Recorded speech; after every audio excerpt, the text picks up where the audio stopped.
It's mid-September, and that means the 2023-24 college basketball season is coming, and I cannot wait. Excitement is building all across the country, and especially in Starkville, Mississippi, where the dance music is on full volume, and they are getting ready to go. We're going to talk about it all today, right here on Locked On Women's Basketball. Ogunbowale for the win. You are Locked On Women's Basketball, your daily podcast on women's basketball.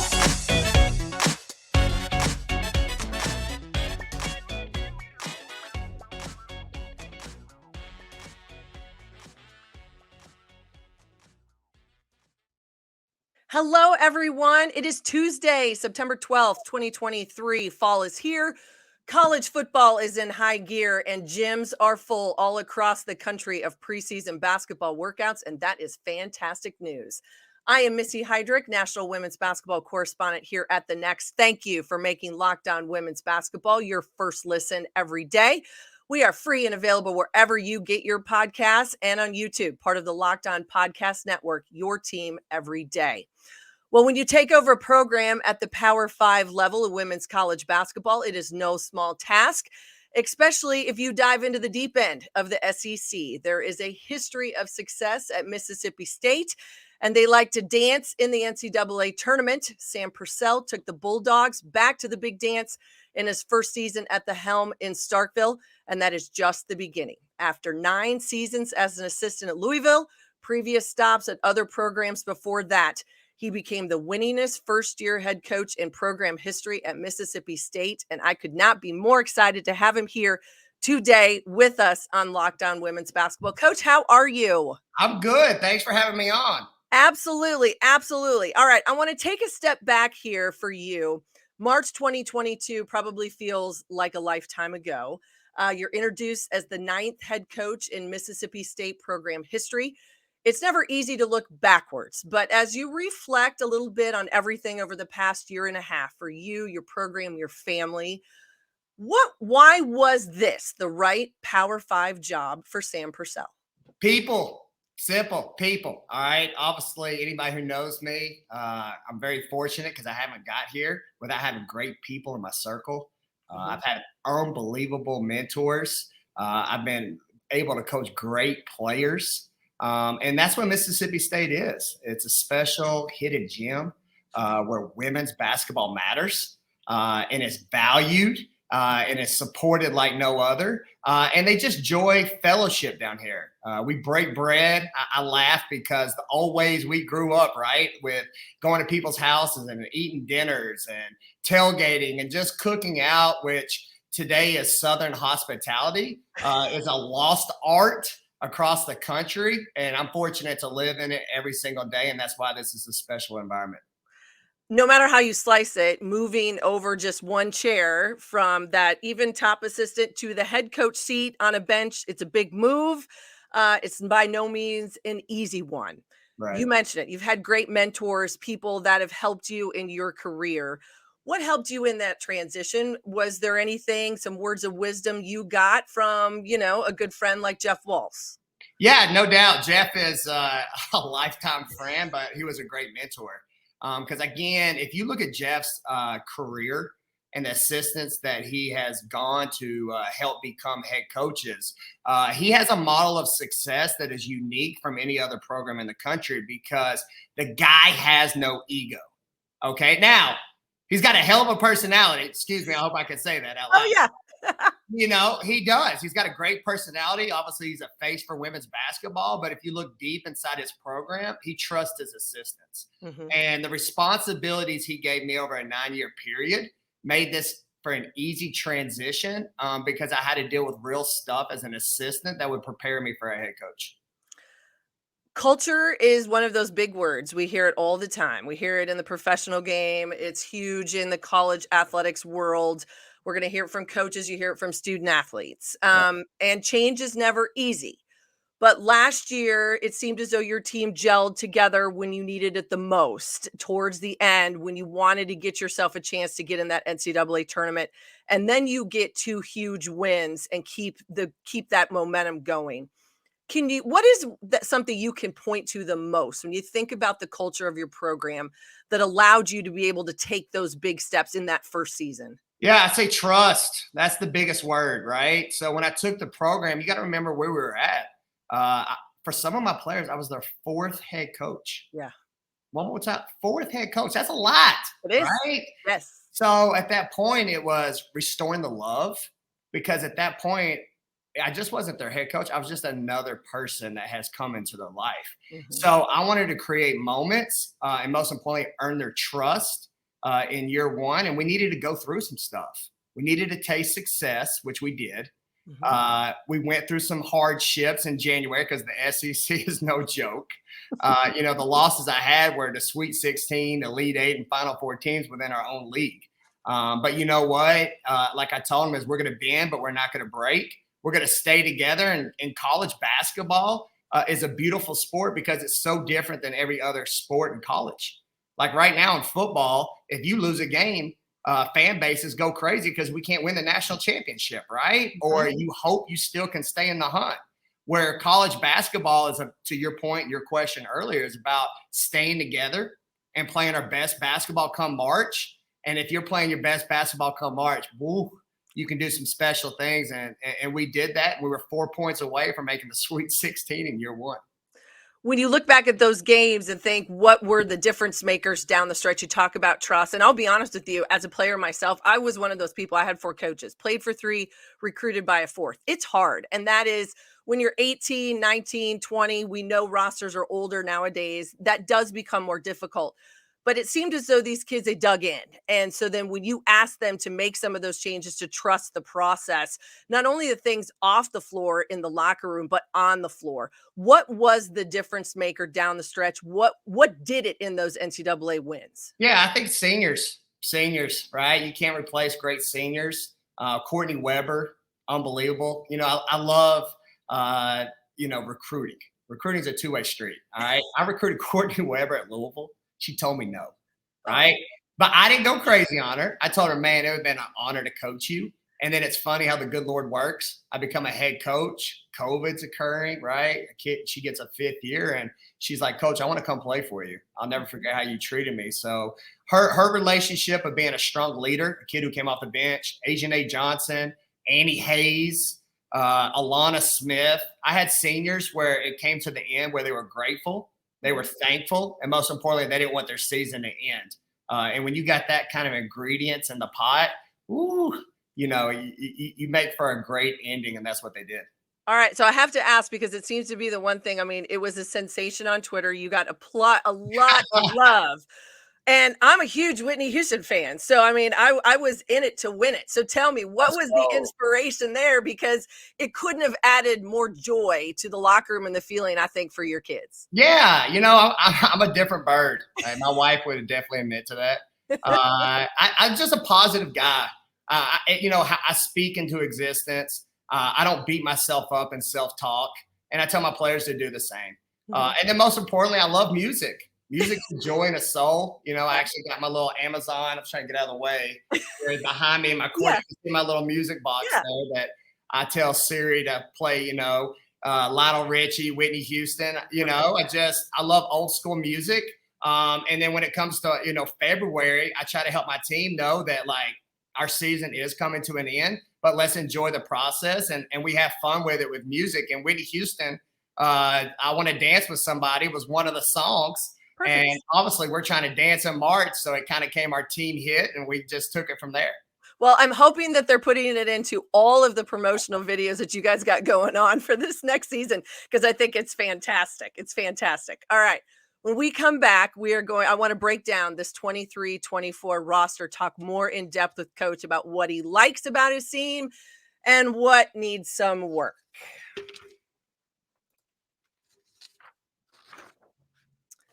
First, a message from our friends at Ibotta. Finally, thinking about taking that fall trip, maybe to a game that you've been planning, but dreading to buy all of the necessities before you take off? It's time to stop spending your hard-earned money and get anything in return.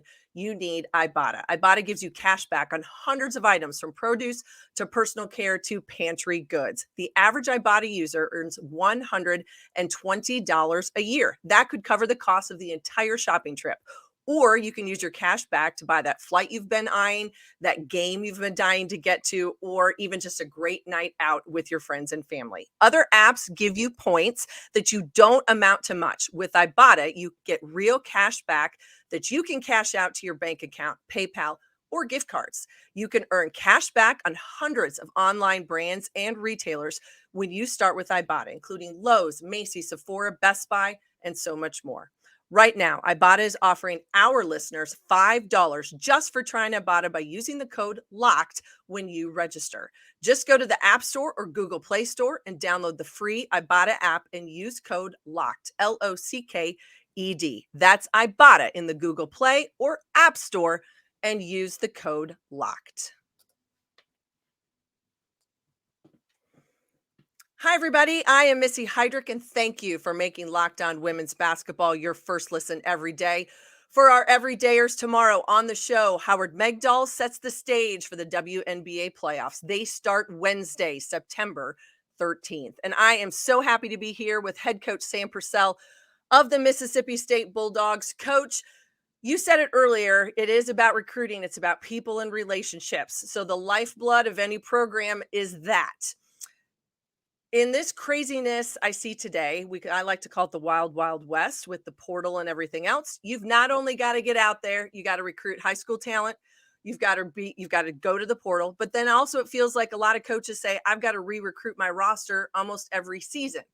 As you look at what you guys have in front of you on the floor, in the gym with you now for this 23-24 season, how huge was it to have a foundation of returners that are coming back, especially you've got your top two scorers? Oh, baby, it was really big. All right. So, yeah, it's a statement, right? We happen, that's what I'm about as I bring this program back, is how many positive statements can we make in year 1, 2, and 3? Mm-hmm. And for Jessica Carter in a climate with the NCAA rules, having the opportunity to leave and have immediate eligibility, but go, you know what?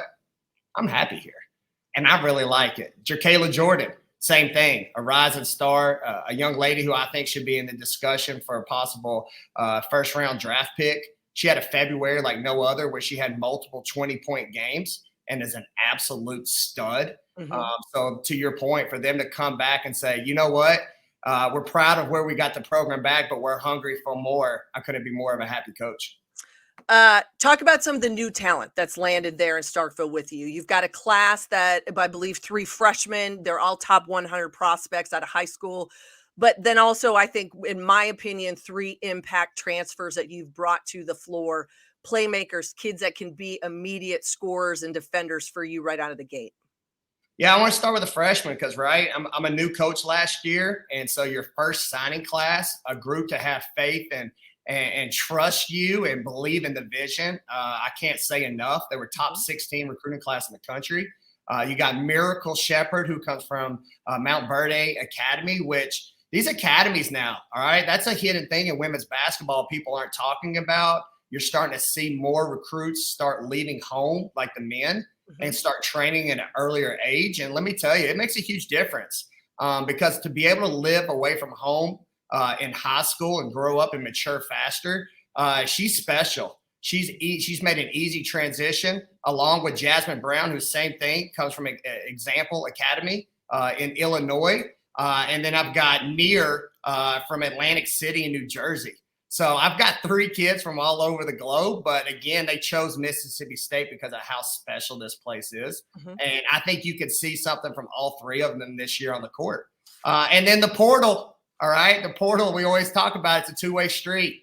Your fans hate it when your kids leave you and they enter the portal, but how about when they come? That's not so bad. I mean, that could be a good thing, right? And that's why I say, talk to me nice. All right. Talk to me nice, because they were talking nice to us this year as that portal class was number 3 in the country. And again, it's a testimony to this special environment we have here. You start with Aaron Barnum, who played in the SEC, that understands this league, She's a great scorer, but most importantly, she's a great person. Mm-hmm. And then I'm the hidden gem. I'm calling it right now on this podcast. Okay. Right? Is Lauren Parker Lane. All right. And it's ironic storylines, right? So 2018 or 17, excuse me, Mississippi State has one of the biggest upsets in women's basketball as they knock off UConn, and it's a 111-game winning streak. Mm-hmm. Morgan Williams hits a shot at the buzzer that is heard around the world. Yep. You know why everybody loved Morgan Williams? Because she was just the average kid in the average side that made you feel like it was your average daughter at home, but she was nothing average. That's Lauren Parker Lane. Yeah. Lauren Parker Lane is undersized. She played where maybe she didn't get the national attention that she deserves. Mm-hmm. She's got an unbelievable personality and a skill set that she's going to attract the fans on national TV and most importantly, social media. So I'm excited for what she's going to bring. And then Dariana Rogers from DePaul has a range that is just ridiculous. She does stuff in practice that are just like, are you kidding me?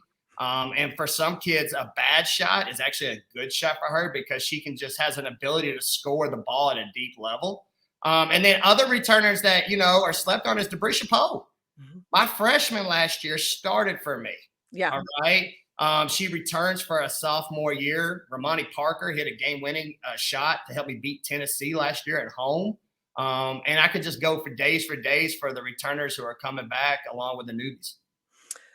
You put returners, veterans, new players, kids with experience that coming off the portal haven't been part of the system. So what did you like from this group during your summer workouts and here in early fall? But then maybe what's giving you a little bit of heartburn as you think ahead? Yeah, you know what? I'm a kind of face reality kind of guy. I don't shy away from the truth. So last year's slogan for us was, why not us? Mm-hmm. Okay. And why not us was because when we took the team, or I took the job, I knew I had good returning talent. Yeah. Right. And then my staff did a heck of a job in the portal, and we put a great roster together. So when we looked at it on paper, we're like, guys, why not us in year one? Right. We can microwave this quicker now with the new NCAA rules. We don't have to wait 3 or 4 years. So this year, when you look at the talent on paper, we have a chance to compete for championships in year 2. But I told them the whole key is going to, for us, and this is this year's slogan, is one. We got to come together as one. Talent doesn't win championships. Somebody on my team can't start. Somebody's going to have to take a different role than what they had. So I face it right in the front end because you all came here because you could have stayed where you were at and had the same role, or you could have went somewhere else for a larger role, but you chose to come here. Mm-hmm. So can we come together as one and have a magical season where you have different players night in and night out step up? And that's great teams. And that's what we're trying to have in year 2. Last year, defense was the calling card. So when I dig into the numbers, because I am kind of a stat sheet geek, when I can look at, an all combined team stats, you held teams on the season 59 points a game, 36% from the field, under 30% from 3. You were the +4 in that rebounding margin. So you're making things happen on the defensive end. Where does this team then have to get better defensively? And how do you balance that need with having to score the basketball? Because you got to be able to put the ball in the basket to win. Amen. Great question. I appreciate it because a lot of people always ask, are you a defensive coach or an offensive coach? I'm going to be honest with you. I think that's a dumb question because I'm a basketball coach, right? So to your point, first of all, defensively, we got to become better rebounding. When you look for us to take the next step as a program, we got smashed by South Carolina.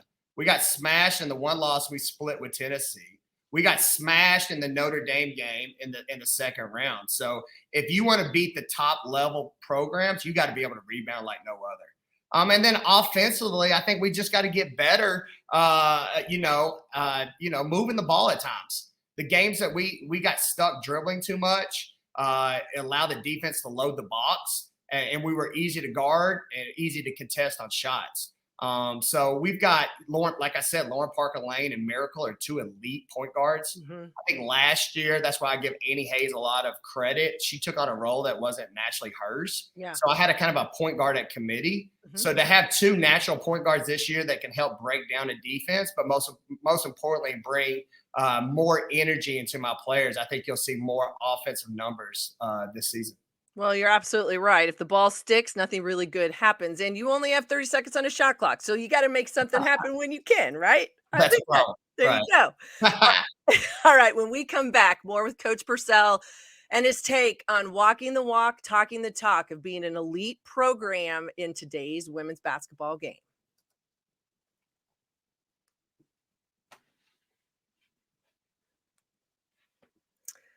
Hello, everyone. Missy Heidrick here at Locked On Women's Basketball. Thank you for joining us. And it has been a pleasure to have head coach Sam Purcell, Mississippi State Bulldogs, with us today. Coach, I want to talk a little bit about this because everyone has expectations, and I hear it all the time. I hear it from coaches. It's the coach speak. It doesn't pick a sport, doesn't matter.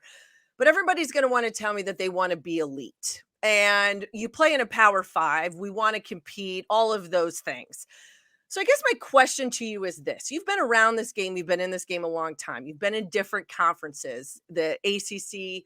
The SEC separates itself. It's not easy to, quote unquote, be elite in the SEC. Why is that? Obviously, you've got the reigning national champions that you're going to be playing over the course of this season. But is there a magic formula, so to speak, of being elite in women's college basketball today? Ooh, yeah, it's a great question. I think it starts with recruiting, right? You're elite when you got elite players. I think where you're going with the SEC and why it's an elite conference is because we're able to attract the elite players. Mm-hmm. I think I was reading a stat. We had an SEC head coaches meeting yesterday that 9 of the last 10 years we've led the nation in attendance. There's an energy about this league, and most importantly, an exposure that you can't compare to it anywhere across the country. Mm-hmm. So I think those variables that set us up on a national stage of bright lights and big opportunities is a reason why you see the national champions come out of our league year in and year out. You have 2 programs now in the state of Mississippi that are continually now on the rise. Yourself at Mississippi State, what's happening at Ole Miss. What does that mean, not only for that rivalry and maybe that energy that it brings for both campuses, both programs, both athletic departments, but just elevating women's basketball and girls basketball in the state of Mississippi? Yeah, I think it's huge. I really thank you for asking that question because you know what? First and foremost, Mississippi slept on. Yeah. All right. And I add also to that is Jackson State.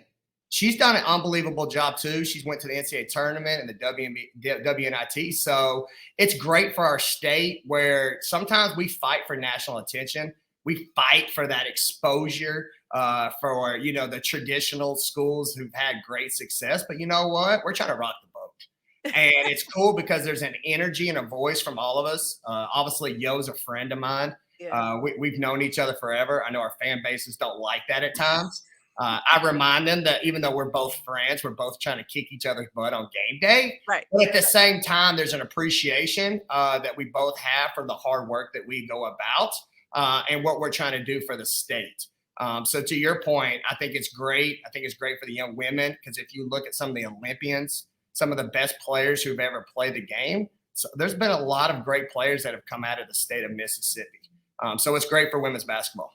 Well, you said women's basketball matters in Starkville. I know you said that many times, and I think obviously it means it's starting to matter, and it does matter in the entire state.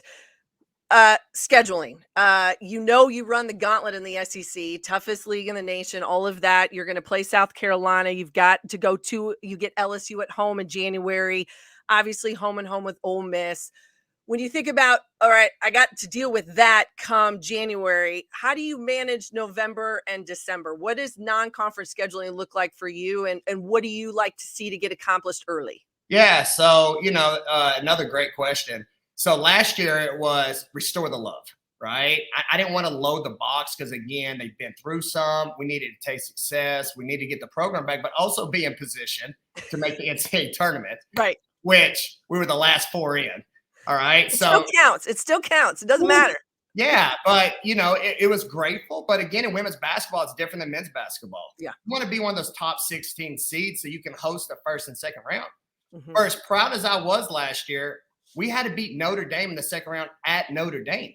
Yeah. Right. If that game's neutral or on my home court, does that outcome come different in year 1? So year 2 was, okay, I've got the talent. So we got to up the ante so we can try to put ourselves in position to host, and be one of those top 16 come March so we can take this program to the next step. Mm-hmm. your Mississippi State community, you guys had a great loss last winter with the passing of Mike Leach. And I know it's someone who I've always just thought was such a unique individual in the world of college athletics and sports in general. In the time that you got to spend around him, with him, talk to him, was there something that stayed with you from those experiences? 100% real, right? I think today in society, people who are fortunate to be in Hollywood roles, right, who are looked upon as huge role models, or most importantly, untouchable unless you see them on TV. Yeah. Mike Leach was none of that. Mike Leach obviously was a superstar, a great personality on TV. But you know what? If you saw Mike Leach at McDonald's, he'd sit down with you and have a coffee. Mm-hmm. If you saw Mike Leach, if he drove by you and saw that your car broke down, Mike Leach would stop, right? And it's fun and cool to see that somebody at that level was just normal and real. Yeah. And that's why he was valued and appreciated, because he made people feel special.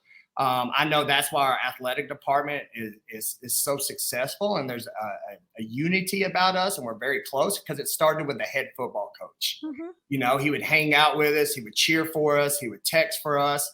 So obviously it was a huge loss because, again, everybody talks about when your day is done, who shows up to your funeral. And I think the nation saw how special Mike Leach was and what an impact he made on so many people across the globe. Absolutely.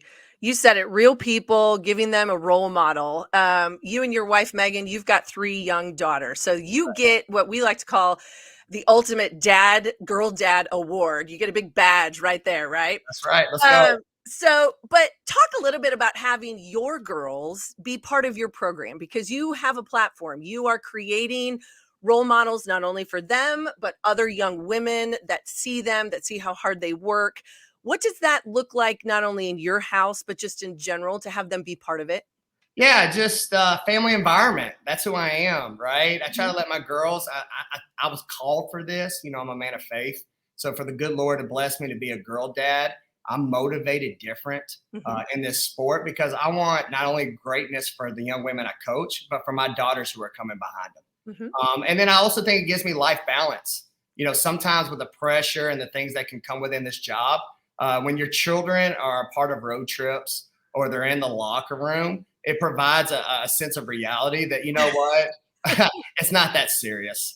Now, my daughter has a hard time understanding why kids don't come back after 4 years and they graduate. We talk about that. They're like, Dad, why is Alana Smith not here this year? Right? But where'd they go? Like why she graduated leave? She can't play again. So that part's a little hard, but again, it allows my kids to understand too, and what I preach, that, you know what, you never know what little girl's watching you. And so you have a huge impact in this sport, this community, this state, across the globe. But most importantly, you've got 3 little girls that are my own that look up to you every single day. No, that's pretty awesome. As we said I said at the very top, became the winningest first-year head coach in program history. It also meant your new boss, the athletic director there at Mississippi State, Zach Selden, gives you a contract extension in May. You said it earlier and in your press release that women's basketball matters in Starkville. That type of commitment from your administration not only has to feel good, but it has to be incredibly important as you move forward and what you want to do with this program. 100%. Yeah, it's huge. First of all, I want to give a shout out to my boss, right? For giving me that extension, AKA best athletic director in the country. All right, podcast, right? Because he believes in me. But no, seriously, he's a new wave, man. He's energetic. He's exciting. He's young. He also is a girl dad. But again, I took this job because of what Vic Schaefer and Sharon Fanning did before me.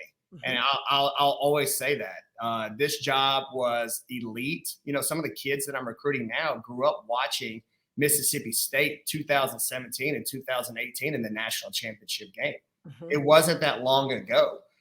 So for that success to occur, the fan base, the community, and the state to value that Mississippi State women's basketball program, but to have a new administration that wants to keep the torch lit and be creative in this new NIL climate, games that can be played and where they want to go. I couldn't be more excited as the head coach. All right, I ask everybody this question, and I've gotten endorsements for a whole host of things. So I have gotten recommendations for rose gardens, for coffee shops. I absolutely have to get to East Lansing, Michigan, and go to the ice cream store on campus with Robin Freilich because she says it's amazing. So, other than your arena, your office, your practice gym, what is Coach Purcell's favorite place on the Mississippi State campus? Wow, any restaurant, okay? The food Okay. here is elite. I'm being serious. I've never. First of all, I've gained 10 pounds in my first year. All right, the freshman 10 is real here in Starkville. I blame the fan base for my weight gain. I tell them all the time, quit taking me out to eat because the food is so good here. So Little Dewey's is a favorite. Taste, Harvey's, and then also baseball game. All right, we have one of the best baseball stadiums in the country where we have grill outfields, in the outfield where we grill food. And again, it's a fellowship and an environment that is just lost across the country. So anywhere we can break bread, you're going to have the time of your life. Well, that sounds fantastic to me. It makes me hungry right now.